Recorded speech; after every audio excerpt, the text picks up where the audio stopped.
The 47th ASEAN Summit has officially concluded yesterday, where plenty of highlights were made and world leaders gathered to join and witness it all. Joining me right now is Associate Professor of History at Frostburg State University. Right now from Washington, D.C., Dr. HAIYUN. Doctor, welcome to the show. Now, ASEAN admitted Timor-Leste as its 11th member, upgraded the ASEAN-China Free Trade Area to the ACFTA 3.0. They've also advanced digital and sustainability frameworks and also endorsed a peace accord between Thailand and Cambodia. What were the key achievements or agreements that has been reached during this year's ASEAN Summit? Well, when you look at this year's ASEAN Summit, I think they have made a lot of achievement. Notably, as you just mentioned, the inclusion of East Timor basically expanded the ASEAN geographically in Southeast Asia. Also, you just mentioned also the progress on the peace process, especially Kuala Lumpur Peace Accord, basically try to de-escalate border conflict between Thailand and, of course, Cambodia. And also, I think ASEAN Summit, they reviewed 5 PC Myanmar, basically try to press to continue a great consensus. And of course, also economically, the summit actually made solid progress on this ASEAN Digital Economy Framework Agreement, advancing regional digital governance and data regulation and trade connectivity within ASEAN. I think that's a big achievement. Externally, as you just mentioned, ASEAN actually signed a lot of agreement. First of all, ACFTA with China, they upgraded ASEAN-China Free Trade Agreement, expanded cooperation into digital trade, green economy, and supply chain resilience. At the same time, ASEAN Summit strengthened economic ties with other major economies, including United States, Japan, European Union, Canada, South Korea, and also reached out to Brazil and South Africa, which is really amazing, from Indian Ocean all the way to Atlantic Ocean, if you will.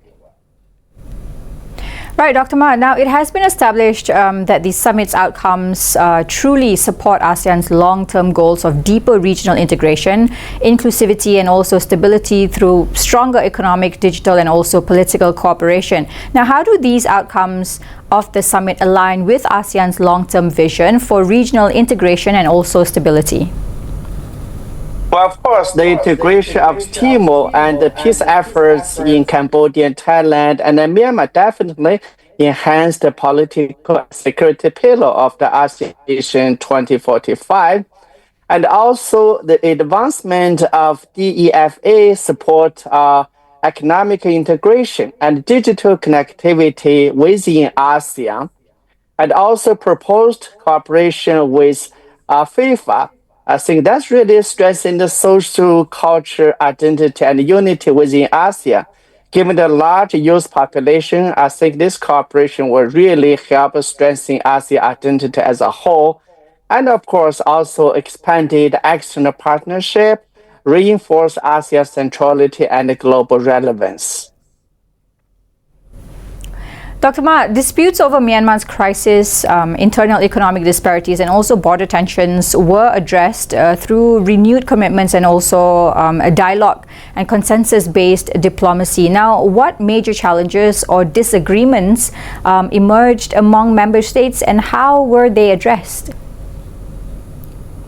Well, I think within ASEAN member countries, there is persistent divergence, actually, member countries, especially over sensitive issues such as South China Sea issue, possibly the Taiwan issue, the Myanmar issue, and also major power alignment, especially U.S.-China rivalry. So that's a big challenge. And the second, I think the lack of implementation and enforcement mechanism in ASEAN, that really made it hard to enforce or implement, for example, the 5-point consensus on Myanmar. I think that will be a continuous challenge even in future. and also the uneven level of economic and technological development, especially in the emerging AI economy in Asia. I think that's another challenge. As you can see, for example, Singapore, Malaysia are very good in AI economy, and other countries are not. So that's a challenge. And also, varied security relations with external powers will complicate ASEAN's neutrality and centrality, especially if you think about the US-Philippine relationship and ASEAN countries, for example, Singapore's relationship with the United States, and of course, recently Indonesia's military deal with China. I think all complicated relationship within ASEAN. Right. We are also aware that ASEAN reaffirmed its central role in the Indo-Pacific by mediating regional disputes and also engaging major powers to manage geopolitical tensions very peacefully. In what ways did the summit strengthen ASEAN's role in addressing regional security and also geopolitical tensions? Well, first of all, I think ASEAN's mediation in the Kuala Lumpur Accord really signaled a shift from simply dialogue to concrete action, and actually from platform to mediator. That's a huge progress. Second, the economic resilience and connectivity incorporated into the broader security discourse, which means with the ASEAN framework, all these issues will be integrated, not security, but also supply chain, economic connectivity, the broader ASEAN security. That will be all, integrated as a whole.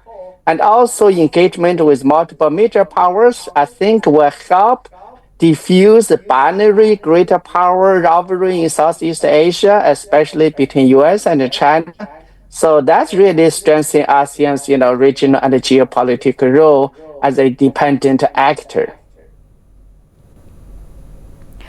Right. The bloc effectively deepened cooperation with key dialogue partners. This includes the US, China, Japan, India, and also the EU, especially on matters of digitalization, trade, and also sustainability. Now, how effective was ASEAN in engaging with its dialogue partners and also external stakeholders this year? Well, I think it's pretty effective this year. If you look at all these agreements and plans, for example, you have active engagement with, China, US, Japan, EU, India, Canada, Russia, and South Korea, and even South Africa and Brazil. And the tangible result, including, I think you already mentioned, for example, ASEAN-China Free Trade, Agreement 3.0, EU-ASEAN Roadmap, and the US-ASEAN, partnership. So all these, I think, really, are highly effective for ASEAN to build partnership, both with Asian countries and the rest. Right. Progress was made through new trade and digital economy frameworks, green transition initiatives, and also stronger support for MSMEs and connectivity projects. What progress has been made toward economic cooperation, trade, and also sustainability initiatives within the ASEAN? Well, with the ASEAN, I think it has the collaboration with, for example, other partners in digital economy, green transition, environmental sustainability, and supply chain connectivity.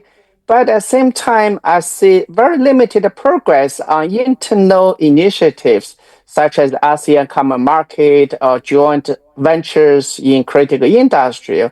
If you think about the European Union in 1950s, they already built steel and coal joint ventures, right, to form a common market. But in ASEAN, especially among member countries, due to the diverse economy, political system, historical experience, I think still it's difficult to build economical tie very closely like European Union did in 1950s. Right, one last question, Dr. Ma. Now that we know the summit has laid groundwork for the Philippines 2026 chairmanship to focus on implementing trade, digital and sustainability commitments while integrating Timor-Leste into ASEAN structures, how does this summit set the stage for next year's ASEAN agenda and chairmanship? And What are your thoughts on that looking forward? Well, I think this time, if you look at all this agreement, there are a lot. So I think for the next summit for Philippines, the Philippines priority first would be how can you implement all this, for example, peace accord, Kuala Lumpur peace accord, right? How can you implement the 5 PLC? And how can you materialize all these investment plans and economic framework next year? So I think that's the probably can call external priorities. Internal priorities, I think, for next summit include how can you deepen the ASEAN economic community and also implement the DEFA. That's more, about the technical issues and also more about the concrete actions. As I mentioned, just like European Union in its early stage of economic integration through common market, they build coal and steel common, like joint ventures. But for ASEAN countries, I think to make AEC our ASEAN economic community, you probably need to build common our joint venture, and also you need to think about the common market. That's a challenge, I think, for next summit. Right. And just like that, ASEAN stays true to its saying of unity and strength. Dr. Ma, thank you for joining us and taking your time today all the way from Washington, D.C. We hope to speak with you again very, very soon. Bye. More global updates in just a moment. This is The World on Bernama TV.